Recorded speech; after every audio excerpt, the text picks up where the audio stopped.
staged UFO attack on Earth. We have been preconditioned by all the media for the past couple of decades to slowly but surely start accepting the existence of aliens and UFOs.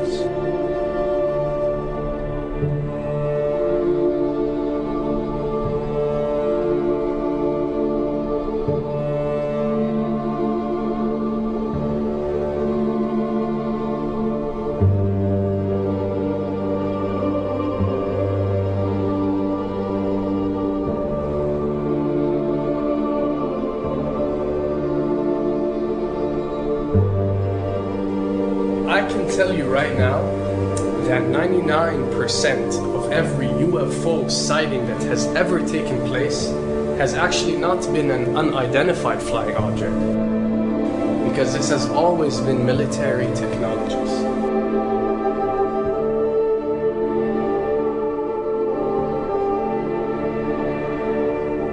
Another thing I'd like to point out is surveys and questionnaires. You know, we get surveys and questionnaires all the time, sent out by the state or by the government or by our rulers and our officials and so on and so forth. Do you really think that these ruling powers care about what you think? Do you really think that they're waiting to ask you and receive your answer before making a decision? What happens with these questionnaires is that they are released. For example, what country do you think the US should attack next?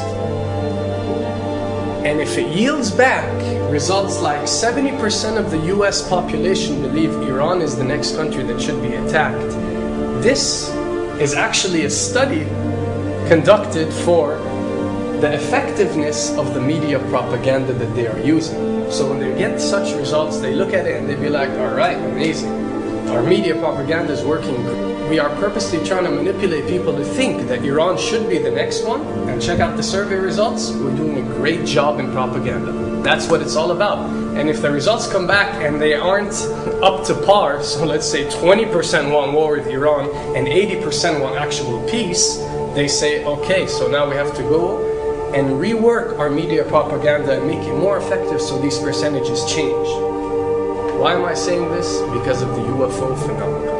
Since the 60s, the amount of people who believe in extraterrestrials have skyrocketed, and it's only increasing day by day in our modern world. This only confirms the success and the plans that are taking place to first manipulate you to believe in UFOs, and second, to conduct a UFO attack that is going to force the whole world to unite to fight off this enemy and accept the New World Order. A former Canadian government official is warning we may be on the verge of intergalactic war, saying, quote, the Bush administration has finally agreed to let the military build a forward base on the moon, which will put them in a better position to keep track of the comings and goings of visitors from space, and to shoot at them if they so decide. I was introduced to the late Dr. Wernher von Braun in the U.S., the father of rocketry. In my first meeting with him, during that first 3.5 hours, he said to me, Carol, you will stop the weaponization of space, because there is a lie being told to everyone that the weaponization of space is now first being based upon the evil empire, the Russians. There are many enemies, he said, against whom we're going to build this space-based weapon system, the first of whom was the Russians, which was existing at that time. Then there would be terrorists. Then there would be third world countries. Now we call them rogue nations or nations of concern. Then there would be asteroids.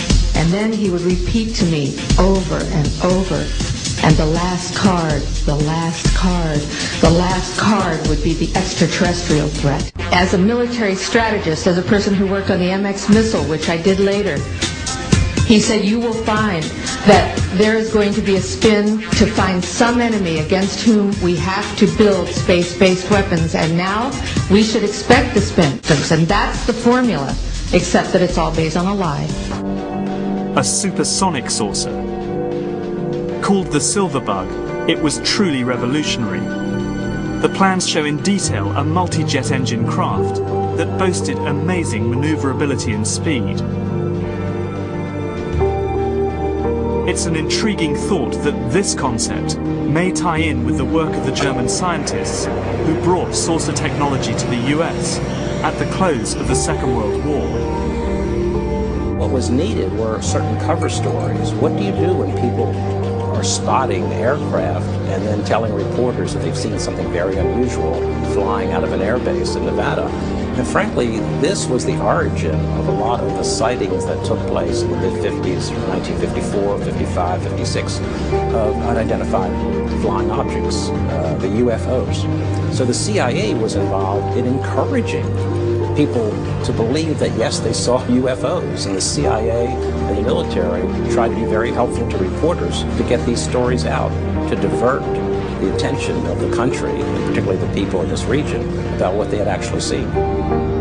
Mexican Air Force pilots capturing on videotape what are said to be 11, count them, 11 UFOs. The Mexican Air Force has released a video that some of you are going to find difficult to believe.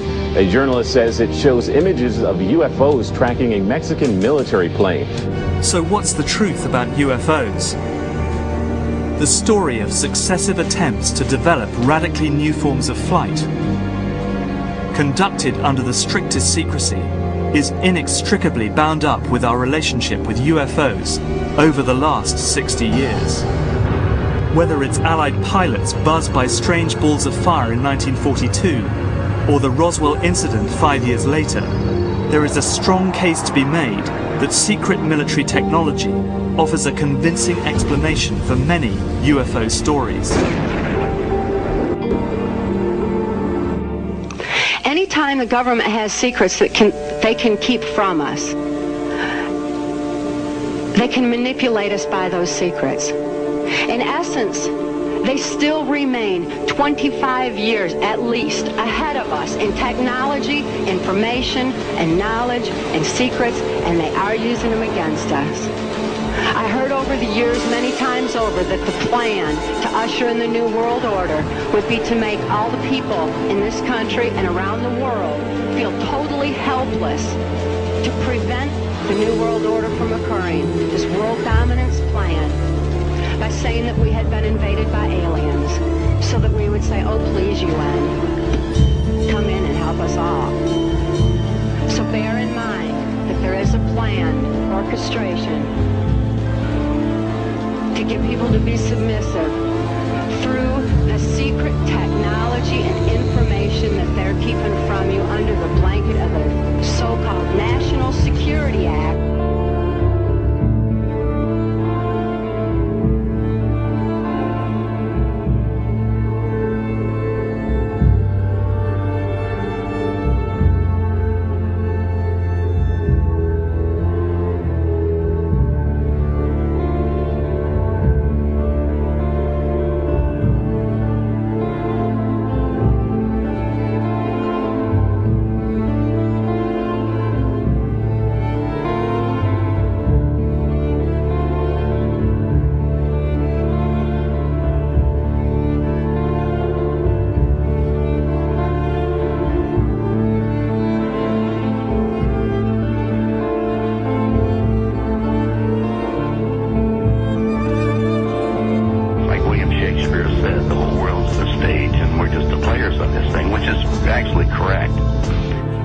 Perhaps we need some outside universal threat to make us recognize this common bound. I occasionally think how quickly our differences worldwide would vanish if we were facing an alien threat from outside this world.